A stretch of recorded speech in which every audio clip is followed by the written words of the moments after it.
ನನ್ ಬ್ಲಾಗ್ ನೋಡ್ತಾರೆ ಎಲ್ರಿಗೂ ನಮಸ್ಕಾರ. Welcome back to the new mini vlog. ಇವತ್ ಬೆಳಗ್ಗೆ ಲಕ್ಕಿನ ಹೊರಗಡೆ ಕರ್ಕೊಂಡು ಹೋಗಿ ನಮ್ಮ ಅಜ್ಜಿನ ಕರ್ಕೊಂಡು ಸೀದಾ ಬಿಕೆಹಳ್ಳಿ ಕಡೆ ಹೊರಟೆ.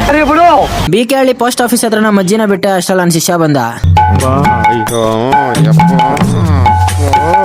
ಬಸ್ರಿ ಹೆಂಗ್ಸ್ ಬಂದಂಗ್ ಗೊತ್ತಿಯಲ್ಲೋ.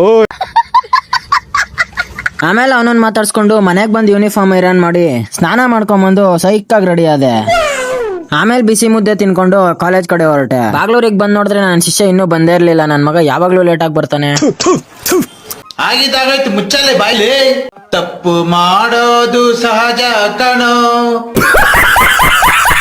ಸರಿ ಅಂತ ಬಸ್ ಇಳ್ಕೊಂಡ್ ಕಾಲೇಜಿಗೆ ಬಂದ್ರೆ ನಮ್ಮ ಹುಡುಗರು ಸಿಕ್ಕಿದ್ರು. ಯಾವ ಇವೆಲ್ಲ ಆಮೇಲೆ ನಮ್ ಲಿಖಿತ್ ಕ್ಯಾಮ್ರಾ ನೋಡಿ ಹಿಂದೆ ಕೊಡೋಗ್ತಾ ಇದ್ದ. ಆಮೇಲೆ ಕಾರ್ತಿ ಲಿಖಿತ್ ಏನೋ ಹೇಳ್ದ, ನೀವೇ ಕೇಳಿಸ್ಕೊಳ್ಳಿ. ಆಮೇಲೆ ನಾನು ನನ್ನ ಶಿಷ್ಯ ಪರೋಟ ತಿನ್ಕೊಂಡು ಬಸ್ ಹತ್ಕೊಂಡ್ವಿ. ಪರೋಟ ತಿಂದಿರೋದಕ್ಕೆ ನಿದ್ದೆ ಬಂದು ನನ್ನ ಶಿಷ್ಯ ಮಲ್ಕೊಂಡ್ಬಿಟ್ಟಿದ್ದ. ಬಾಗ್ಲೂರಲ್ಲಿ ಇಳ್ಕೊಂಡು ಗಾಡಿ ಹತ್ಕೊಂಡು ನಾನು ಸೀದಾ ಮನೆ ಕಡೆ ಬಂದೆ. ಇಷ್ಟ ಇವತ್ತಿನ ವ್ಲಾಗ್ ಇಷ್ಟ ಆಗಿದ್ರೆ ಒಂದ್ ಲೈಕ್ ಮಾಡಿ, ಜಾಸ್ತಿ ಇಷ್ಟ ಆಗಿದ್ರೆ ಒಂದ್ ಫಾಲೋ ಮಾಡ್ಕೊಳ್ಳಿ ಅಂತ ಹೇಳ್ತಾ ಸಿಗೋಣ ನೆಕ್ಸ್ಟ್ ವ್ಲಾಗ್ ಅಲ್ಲಿ. ಅಲ್ಲಿವರೆಗೂ ಪೀಸ್.